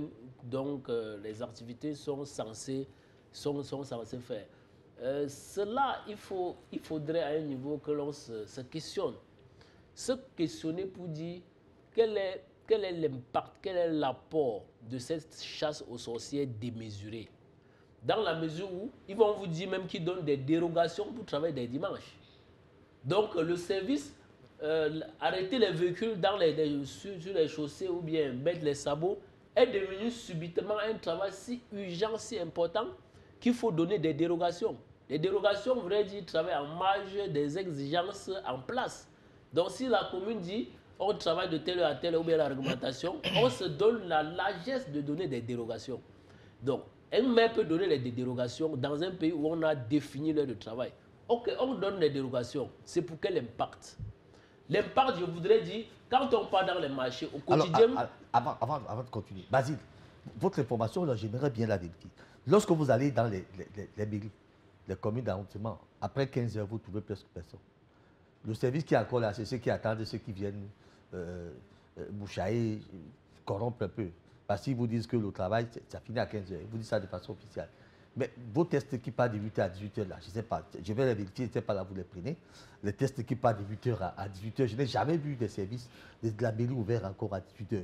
Tout se vide à 15h, 16h, on vous dit qu'ils ne sont plus là. Et pire encore, ceux qui sont en route là. Vous allez commencer à leur dire que c'est de 8h à 18h, mais je vous dis qu'ils sont là à 6h. Je vous dis qu'ils sont là à 6h et parfois à 17h, vous ne les voyez plus. Mais là, franchement, quand on donne des informations à nos téléspectateurs, il faut s'assurer à ce que c'est ce que nous soyons en train de vivre, parce que ça devient très agaçant de dire une chose et de constater une autre chose là dehors. Allez-y, continuez. Donc, comme je l'ai dit tout à l'heure, ça devient un peu comme, on pourrait dire, la cour du roi Peto. On ne sait pas qui est en train de piloter l'opération. Et toute opération nécessite d'évaluer l'efficacité. Ces opérations qui mènent au quotidien, en quoi c'est efficace? Est-ce qu'après nous sortons de notre décombre au quotidien, du désordre urbain? Quel est l'impact de ce que ces gens font au quotidien dans notre vie chaque jour? Ils s'en vont dans les marchés. L'un vient prélever l'impôt sur quelqu'un qui vend sur la chaussée. L'autre vient porter. C'est quelle incongruité? Donc il y a un jour, il vient prélever l'impôt. Ça veut dire, il te donne la légitimité de vendre sur la chaussée. Demain, directement, la loi change et trouve plutôt que vous êtes en infraction. Il faut que ce jour-là, qu'on porte, dès qu'on veut porter, on appelle des caméras pour venir filmer comme on est en train de mener quelques opérations sporadiques pour transporter. Et qui est-ce qu'on transporte? Des mamans qui ne savent même pas où aller. Dernièrement, on a parlé des marchés. On ne prévoit pas là où on va vendre, mais on laisse les gens s'installer sur la chaussée. Un jour, on vient prélever l'impôt, le second jour, on vient ramasser. Et si on part même dans les communes, à l'époque, on appelait les communes rurales. Peut-être vous ne le savez pas. Ouais. Il y avait des chasses pour les chèvres. Ça veut dire vous trouvez des agents de la commune. En train de chercher les bêtes en divagation. Ils sont en train de chasser les bêtes en divagation. Oui, tout à fait. Curieusement, quand vous observez de près, vous voyez maintenant des troupeaux de bœufs que la commune a accepté venir détruire les cultures des mamans. Allons dans la région de l'Ouest. Vous allez vous rendre compte qu'en saison sèche... Prenons cet appel depuis Bonabéry. Monsieur Adolphe, bonsoir et merci de nous rejoindre. Allez-y. Oui, bonsoir, monsieur. Allez-y. Oui, je voulais participer à l'émission là. Ok. Oui, par rapport aux heures de travail des agents de la mairie. Mais le monsieur qui dit que la mairie, le travail à la mairie commence à 6 heures et s'arrête à 18 heures là. Bon, c'est pas vérifié quoi. J'espère que le travail à la mairie c'est à 8 h 15h30. Et à l'heure là, tous les agents de la mairie se réunissent eux tous à la mairie. Et pour le travail des agents de la mairie, c'est devenu leur mafia, quoi. Et là où on a mis les trucs pour garer les voitures, Tu arrives avec ta voiture, tu gares, tu sors qu'on a saboté la voiture. Et quand tu veux maintenant rebeller, dis que c'est vous qui aviez mis les trucs pour je peux dire quoi là, les trucs de stationnement là. Et ils te disent que non, ici on ne gare pas, on gare de l'autre côté, on ne gare pas de ce côté, ainsi de suite, cela. Donc ça donne les trucs bizarres que toi tu ne t'en rends même pas compte de ce que tu dois faire. Et alors là, on te demande une somme de 20 000 francs pour enlever le sabot, ceci, cela. Et de quoi ils vont amener la voiture en fourrière, des trucs bizarres que tu ne peux même pas comprendre. Je comprends pas les gens de la mairie, je ne comprends pas comment ils fonctionnent. Parfois, il y a un endroit à Aqua, donc c'est un endroit piège, ils ont mis l'endroit là comme un endroit piège. Quand tu arrives avec ta voiture, tu gardes ta voiture, tu sors qu'on a mis le sabot. Et je ne comprends pas comment eux ils fonctionnent quand même. Je suis tellement désolé pour ça. Excusez-moi, je vais seulement partir à la mission. Bonne émission, s'il vous plaît. Merci beaucoup d'avoir appelé depuis Bonabéry. Nous sommes également désolés de constater que cette situation commence à jaser un peu. Talon, s'il vous plaît, chutez en une minute. Nous allons passer à autre chose. Je voudrais chuter pour relever, comme le téléspectateur a bien mentionné, on ne sait pas qui leur donne les dérogations pour être en route à 6 heures. On ne sait pas si c'est toujours les maires qui leur donnent les dérogations au-delà de 15h30 après. Sauf que les maires sont au courant de tout ce qu'ils font. Ils sont au courant. Qu'est-ce qu'ils font? Parce que si le maire était au courant, d'un jour à l'autre, on pouvait voir le changement. Est-ce que ces maires ne les appellent pas par derrière pour dire vas-y, tu as mon soutien? Sinon, si ces maires étaient au courant et les sanctionnaient que je ne veux plus vous voir fonctionner en marge de la réglementation, le lendemain, ça devait changer. Si ça se répète au quotidien, ça voudrait dire au moins que le maire est au courant. Et il a relevé à quoi dont on parlait. Laissez-moi prendre Eric depuis PK14. Nous allons certainement prendre 2 autres appels. Eric, bonsoir et merci de nous rejoindre. Oui, on parle comme ça de la communauté urbaine. Ces gens-là nous fatiguent trop en route. C'est à 6 heures que tu sors, un agent de la commune est là à 6 heures. Et pourtant, il n'y a aucun bureau qui est ouvert à 6 heures. Ça nous est dépassé. Au niveau des motos, nous on fait avec la moto. Les agents qui arrêtent même les motos ne sont même pas les agents de la commune. Donc, ça c'est un vol. On te prend ça comme un vol. Quelqu'un se présente devant toi avec un choisi, qui ne tombe pas au marché et le choisi, il vient arrêter les motos avec. Ça, nous on est trop menacés. Il faut qu'à base de cette émission, que ces gens-là constatent que non, nous on est fâchés. Encore une brigade, c'est comme si c'était en complicité avec tous ces gens. Oui. Merci. Merci à vous également, Eric, depuis Douala, quelque part là. Talon, en 30 secondes, chutez, je vous en prie. Ce que je voudrais noter par rapport à ce qu'Éric dit, vous vous rendez compte, il est curieux parfois de constater que ces agents de la commune, parfois n'appartiennent réellement pas à la commune, mais qu'est-ce que la commune fait pour assainir ce domaine? Quelquefois même, ils se font accompagner par des agents de force de maintien de l'ordre qui ne sont pas en mission. Ça veut dire on connaît un copain qui est policier quelque part, on sait qu'il est en repos, comme généralement les policiers font les services de cas. Comme on sait qu'il est en repos, on l'appelle pour qu'il mette sa tenue. On part dans la rue, se fait un peu de sous. Et le soir, baf, on se partage. C'est de qui se monte. C'est ça qui remonte les populations. Parce que si la population, en payant même l'amende, savait que ça devait améliorer les conditions, permettre de faire ci ou ça, je ne crois pas que cette position devait être autant remontée. Tout à fait. Allez-y, Basile et tout. Oui, je voulais apporter une précision, notamment sur vos inquiétudes, en disant que la loi de 2022, signée récemment par le chef de l'État, dispose dans son article 6 que les services de la police municipale commencent à 6 heures et s'arrêtent à 18 heures. Laissez-moi prendre quelqu'un depuis à ça. Monsieur, bonsoir et merci de nous rejoindre, s'il vous plaît. Allez-y. Allô? Allez-y, vous êtes aux antennes. Oui, bon, moi j'ai un problème. Depuis hier, on m'a mis le sabot à 3 heures du matin. Est-ce que c'est normal? L'agent de sécurité m'a mis le sabot à 3 heures du matin. Est-ce que la mairie a donné l'autorisation de mettre le sabot sur le camion à 3 heures du matin? Parce que j'ai garé mon camion à Bokom, je suis descendu de Poudron, j'ai garé de côté. Puis la terre nue de côté. La mairie est venue me mettre le sabot à 3 heures. À 3 heures. Et je me retrouve avec le sabot. Je me lève à 3 heures du matin et je trouve le sabot sur mon camion. Je lui parlais, il dit que oui. Il a mis le sabot à 3 heures de la nuit à Yassa. Avant qu'il traverse le pont d'Ibamba, là où il y a Bokom, là, j'ai descendu de Boudron, j'ai mis le camion à côté de la route. Donc, sur la terre nue, ils sont venus à 3 heures du matin. Et c'est bon comme ça, ce que la mairie travaille. On ne refuse pas. Mais ce qu'ils ont fait, c'est à 3 heures de la nuit, je ne sais pas. Et ils se disent d'aller payer 25 000 francs CFA à la mairie.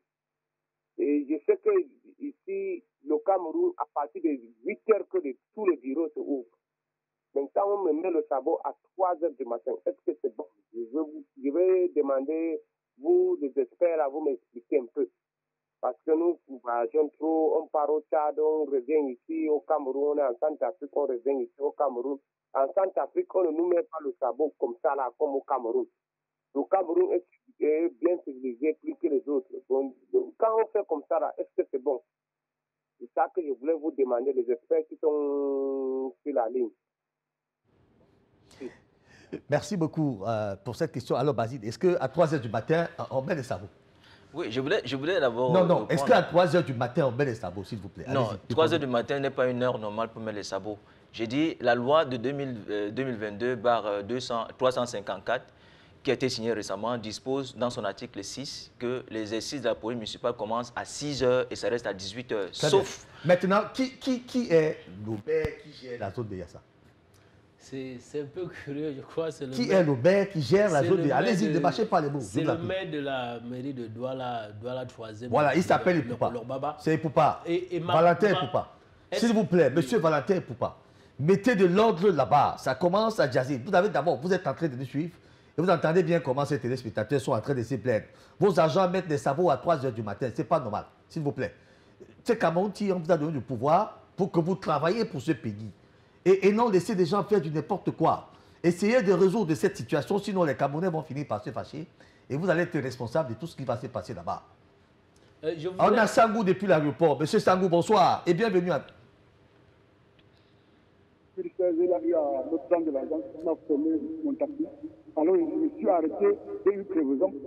Je viens parler des banalités sur la télé.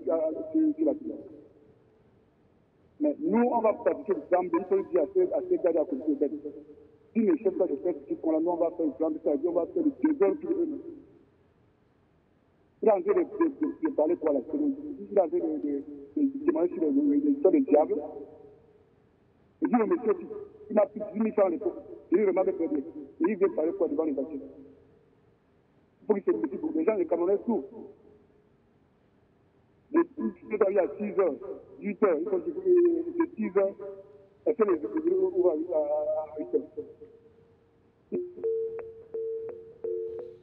Ok, nous pensons qu'il est parti. Merci, il nous a appelé depuis l'aéroport. On ne prend plus des appels, nous sommes pratiquement arrivés au thème. On va demander encore 10 petites minutes à la réalisation pour nous permettre d'achever effectivement ce qu'on devrait faire ce soir. Maintenant, sortons un peu de ce cacasme des fourrières municipales pour parler un peu des activités des communautés et notamment à la commune, à la mairie de la ville de Kontaba. Vous allez me demander pourquoi cette ville, parce que je viens de là, effectivement. Les jeunes se sont également déployés dans les activités des vacances. On va d'ailleurs demander à l'organisation de nous donner ces images et nous allons commenter. Ne fermez pas les micros, s'il vous plaît. Envoyez-nous les images sur le petit écran et nous allons commenter. Et vous voyez le monsieur qui est en train de travailler là, c'est bel et bien le maire de la ville de Kontaba qui est allé donner un coup de pouce aux vacanciers. Ils étaient un peu plus de 200 à être là et ils vont d'ailleurs sortir demain. Demain jeudi, ça sera leur jour de sortie. une activité qui a quand même permis à beaucoup de jeunes de mener une expérience dans le travail manuel. Alors, on peut se demander, Talon Théobo, pourquoi est-ce que ces activités vacancières semblent intéresser déjà les communes? Ça semble intéresser dans la mesure où on peut voir l'impact significatif que ça apporte dans les différentes communes. Vous vous rendez compte, nous sommes dans la commune de Konsamba, on peut se rendre compte qu'il s'agit du débroussaillage et peut-être le... Tout à fait, il y a le débroussaillage, le curage des caniveaux. Le curage de caniveaux, ça a un impact significatif et qui peut, après 2-3 mois, on peut constater ce qui a été fait et qui apporte du fruit. Mais si on rentre dans nos communes ici, cette même activité, quelquefois, on peut se questionner si c'est bien pensé. Si vraiment, parce que quand on vient dans nos communes ici, ces jeunes, dès qu'on les recrute en ces temps de vacances, on ne connaît pas le point en aval ni en amont du curage d'un caniveau. Donc, on prend des jeunes, on peut en mettre en amont pour curer des caniveaux, alors qu'en aval, c'est bouché carrément. Et en aval même, ça ne nécessite pas la force de l'homme pour curer, il faut peut-être des engins. On les mobilise donc. Peut-être quand vous partez au niveau des agences derrière Bopila, vous allez les voir souvent là-bas, on enlève 2 daleks et qui est même très pénible pour eux. On cure quelques mètres carrés. Mais comment vous pouvez en amont et en aval, vous curer au milieu, vous laissez l'amont et l'aval? 2 jours après, ces caniveaux se remplissent. On ne connaît pas à la fin des vacances l'impact que cette activité jeune a créé. Parce que quelquefois, c'est pas bien pensé, c'est pas bien orienté. Très bien. Alors, Basile, une réaction? Oui, je dirais qu'au regard de cette image, cette activité est très importante au sein des communes parce que cela résout 3 problèmes. Le premier problème, c'est sur le plan technique. Cela permet d'avoir une ressource humaine pour pouvoir essayer d'assainir l'environnement au sein de la localité. Sur le plan social, cela permet aussi que la mairie puisse aider ses enfants à mieux préparer leur rentrée scolaire. Et sur le plan de la communication, cela permet à ce que les enfants soient imprégnés sur le bien fondé, n'est-ce pas, de participer pour l'intérêt de la communauté dans le cadre de la décentralisation participative dont nous avons tant évoqué ici sur ces antennes. Alors, c'est dans le maire Zogui Epor lui-même, Frédéric Zogui Epor Frédéric lui-même qui montre comment cela devrait se faire. Vous l'avez vu d'ailleurs en tenue, hein, il est en train de travailler. Il n'est pas jeune comme vous et moi, hein, mais il essaie de tenir la machette comme il le peut. Alors, on va quand même suivre quelques vacanciers qui se sont livrés à cette activité-là. On a pu obtenir les extraits de quelques vacanciers que je vais demander à la réalisation de nous faire suivre, s'il vous plaît. Ces vacanciers que nous avons pu prendre. Le stage de vacances nous a permis à comprendre que la vie n'est pas facile et ça nous a aussi aidé à voir et à montrer à d'autres personnes l'investissement humain, à montrer comment la place peut être propre, à nettoyer et à recycler certaines choses. La visite du maire de la ville nous a beaucoup surpris. Nous ne nous attendons pas à sa visite et il est venu, il nous a prêché le bon exemple en prenant le matériel et en travaillant un peu. Et cet exemple-là nous a beaucoup motivés et donc ça nous a mis en confiance et nous travaillons beaucoup mieux et beaucoup plus. As first, the citizens holidays job that the councils offers to the peoples is to help them and the parents so they can do some easy work and to help to clean the city clean. So there are some years that do not even know how to hold cutlasses. So it helps them so that when at home they can also help their parents. And it permits us to be sociable and to know each other. I appreciated him and we were so surprised to see him on the field, holding the tools and practicing the work we were supposed to do. So that encouraged us to do more. And we were so happy that he came and he proved to us that it is not because he is seated up there that he cannot also hold the tools to work. So he encouraged us to work more harder. Alors, on va peut-être sortir avec cette difficulté de l'équipe de l'égard sur les communes. Vous savez, nous avons pris sur nous d'aller auprès d'une commune au moins une fois par mois pour aller toucher de doigt les réalités de ces populations qui sont véritablement en difficulté et voir comment la décentralisation s'implémente par ces collectivités territoriales décentralisées, notamment les maires.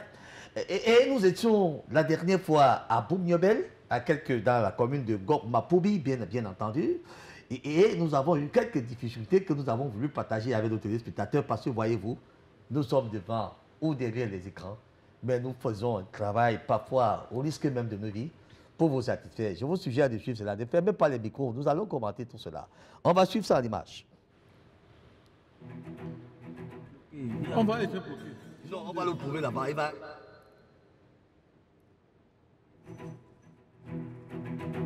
Alors là, nous sommes sur le second embranchement. L'axe principal était pratiquement coupé et on était obligé maintenant d'emprunter une voie secondaire pour nous permettre d'arriver là où il fallait partir. Et d'ailleurs, les images que vous voyez très bien comment cette route est. Une route pratiquement terrible au point où nous avons d'ailleurs une prévision. Vous allez voir ce qui va se passer là tout à l'heure. C'est pas moi là, hein. Ne regardez pas, c'est pas moi. C'est certainement mon jumeau qui est là, qui est certainement là, que de voir. Avec notre chauffeur Robert, lui-même bien et bien en action. Toute l'équipe technique qui travaillait avec beaucoup d'attention. Basile Togo, je crois, vous étiez également là. Hein. Tout à fait. C'était une belle expérience qu'il fallait vivre. C'était une belle expérience qu'il fallait vivre. Nous sommes allés toucher du doigt, n'est-ce pas, les réalités que vivent nos compatriotes de ce côté-là. Alors, Talon Toubou, j'imagine que vous avez déjà été confronté à ces genres de situations. Je ne peux pas imaginer à plusieurs reprises dans nos localités un peu reculées où ce n'est pas facile. Tant bien même on avait un véhicule 4x4, ce n'est pas assez évident. Nous comprenons que les maires, bien qu'ayant la ferme volonté, sont quelquefois aussi limités par les moyens pour pouvoir mettre à l'abri de ce type de désagrément les visiteurs ou bien leur propre population. La seule chose qu'on peut faire, c'est les encourager davantage à être aux côtés de ces populations pour donner le meilleur d'eux-mêmes, en sachant que le meilleur d'eux-mêmes ne se limite pas seulement à leur mandature, qu'ils puissent penser à des projets durables qui, au-delà de leur mandature, peuvent impacter significativement la vie des populations, quitte à ce que c'est le mandat suivant, avec ou sans lui, puisse bénéficier des retombées de sa pensée durable pendant sa mandature. Alors, vous voyez l'état du véhicule même, le véhicule n'était plus reconnaissable, hein. Il n'avait plus. Hein. Nous avons voyagé sous la pluie, nous sommes arrivés sous la pluie, nous sommes repartis sous la pluie. Il fallait se battre comme des bons diables pour le bonheur de nos téléspectateurs. Effectivement, nous l'avons fait. C'est vrai que nous n'avons pas pu faire ce qu'il fallait faire. Nous avons trouvé que Mme le maire ne se portait pas très bien. Nous allons d'ailleurs saluer Mme Gonchok Christine, qui est d'ailleurs maire de la commune de Gokmapoubi, qui certainement nous suit en ce moment. Nous saluons également ces populations de Gokmapoubi qui nous ont accueillis en grande pompe. Merci beaucoup pour tout ce que vous avez apporté comme chaleur autour de nous.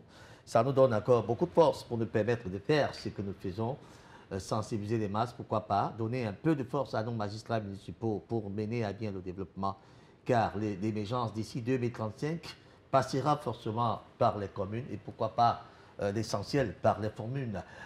Madame, Monsieur, vous avez donc vu, nous allons certainement nous séparer de vous sur ces images, forcément. Nous pensons avoir fait l'essentiel ce soir. Merci à tous qui ont intervenu dans le cadre de cette émission, forcément, pour leur contribution. Je vous dis merci à mes très chaleureux, je voudrais dire panélistes, pour ne pas dire consultants du jour. Vous avez été à la hauteur. Talon Toubou, je le rappelle, Talon Toubou, Luc René espère sur les questions d'hygiène, je parle bel et bien des questions d'hygiène, de sécurité et d'environnement. Et merci à vous, Basile Togo, juriste expert en développement local. Vous étiez également de la partie. Merci à la réalisation tenue ce soir, de main de maître par Pauline Na, bel et bien assistée par toute une grande équipe pour mettre en musique ce programme. Madame, Monsieur, vous trouverez ce programme en rediffusion forcément le vendredi à 21h, le dimanche à 18h et le lundi à 22h. Moi, je vous retrouve forcément pour un autre sujet et pour un autre direct. Ça sera mercredi, espace 20h30, 22h pour ceux qui sont en Afrique centrale. Prenons donc ce rendez-vous. D'ici là, portez-vous bien.